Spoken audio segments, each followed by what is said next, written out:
വളരെയധികം കുഴപ്പിക്കുന്ന ഒരു ചോദ്യമാണ്. Would you mind, do you mind, would you mind if, do you mind if. അപ്പൊ ഒരു ഇഫിന്റെ അഡിഷനിൽ ഒരുപാട് ചേഞ്ചസ് ഈ ഒരു ഏരിയയിൽ വരുന്നുണ്ട് അല്ലെ. അപ്പൊ യൂഷ്വലി കോൺവെർസേഷൻ കംപ്ലീഷനിൽ ചോദിക്കുന്ന ഒരു ക്വസ്റ്റ്യൻ ആണ്. വുഡ് യു മൈൻഡ് ആയിക്കോട്ടെ, ഡു യു മൈൻഡ് ആയിക്കോട്ടെ, നിങ്ങൾ ഇത് മാത്രം പഠിച്ചു വെച്ചാൽ മതി. എന്ത്? ഇത് രണ്ടിന്റെയും കൂടെ വേർബ് അതിന്റെ ING ഫോമിലാണ് വരാം. ഇഫിന്റെ അഡിഷൻ ഉണ്ടാവില്ല. വുഡ് യു മൈൻഡ് അല്ലെങ്കിൽ ഡു യു മൈൻഡിന്റെ കൂടെ വേർബ് എപ്പോഴും ING ഫോമിലാണ് ഉണ്ടാവുക.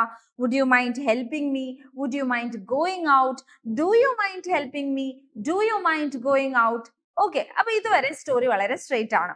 പക്ഷെ ഒരു ചെറിയ ട്വിസ്റ്റ് വരുന്നത് ഇതിന്റെ കൂടെ ഇഫിന്റെ addition വരികയാണെങ്കിലാണ്.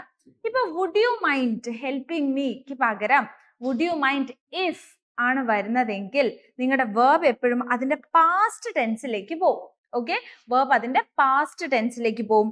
Would you mind if I helped you, would you mind if I went out. Okay, അപ്പൊ ഇവിടെയൊക്കെ വേർബ് എന്താണ്? അതിന്റെ പാസ്റ്റ് ഫോമിലാണ്. പക്ഷെ ട്വിസ്റ്റ് എവിടെയാണെന്നറിയോ? ഡു യു മൈൻഡിന്റെ കൂടെ ഇഫ് വരികയാണെങ്കിൽ വേർബ് അതിന്റെ ബേസ് ഫോമിലായിരിക്കും. വേർബ് പാസ്റ്റിലേക്ക് മാറില്ല. Do you mind if I help you, do you mind if I go out. Okay, അപ്പൊ ഇത്രയും ഓർത്ത് വെക്കുക. വുഡ് യു മൈൻഡിന്റെയും ഡു യു മൈൻഡിന്റെയും കൂടെ വേർബ് അതിന്റെ ING ഫോമില്, വുഡ് യു മൈൻഡിന്റെ കൂടെ ഇഫ് വരികയാണെങ്കിൽ വേർബ് അതിന്റെ പാസ്റ്റ് ടെൻസില്, ഡു യു മൈൻഡിന്റെ കൂടെ ഇഫ് വരികയാണെങ്കിൽ വേർബ് അതിന്റെ ബേസ് ഫോമില്. അപ്പൊ നമുക്ക് നോക്കാം. Do you mind if I dash her out. അപ്പൊ നമുക്കറിയാം ഡു യു മൈൻഡിന്റെ കൂടെ എന്താണ്? എപ്പോഴും വേർബ് അതിന്റെ ബേസ് ഫോമിലാണ് അല്ലെ. ബേസ് ഫോം എന്ന് പറയുമ്പോൾ വേർബിന്റെ കൂടെ S വരില്ല, ING വരില്ല, പാസ്റ്റ് ടെൻസ് ആവില്ല. ഏത് ഫോമിലാണോ വേർബ് ഇരിക്കുന്നത് അതേ ഫോമില്. Do you mind if I walk her out, അത് അതേപോലെ തന്നെ വരും.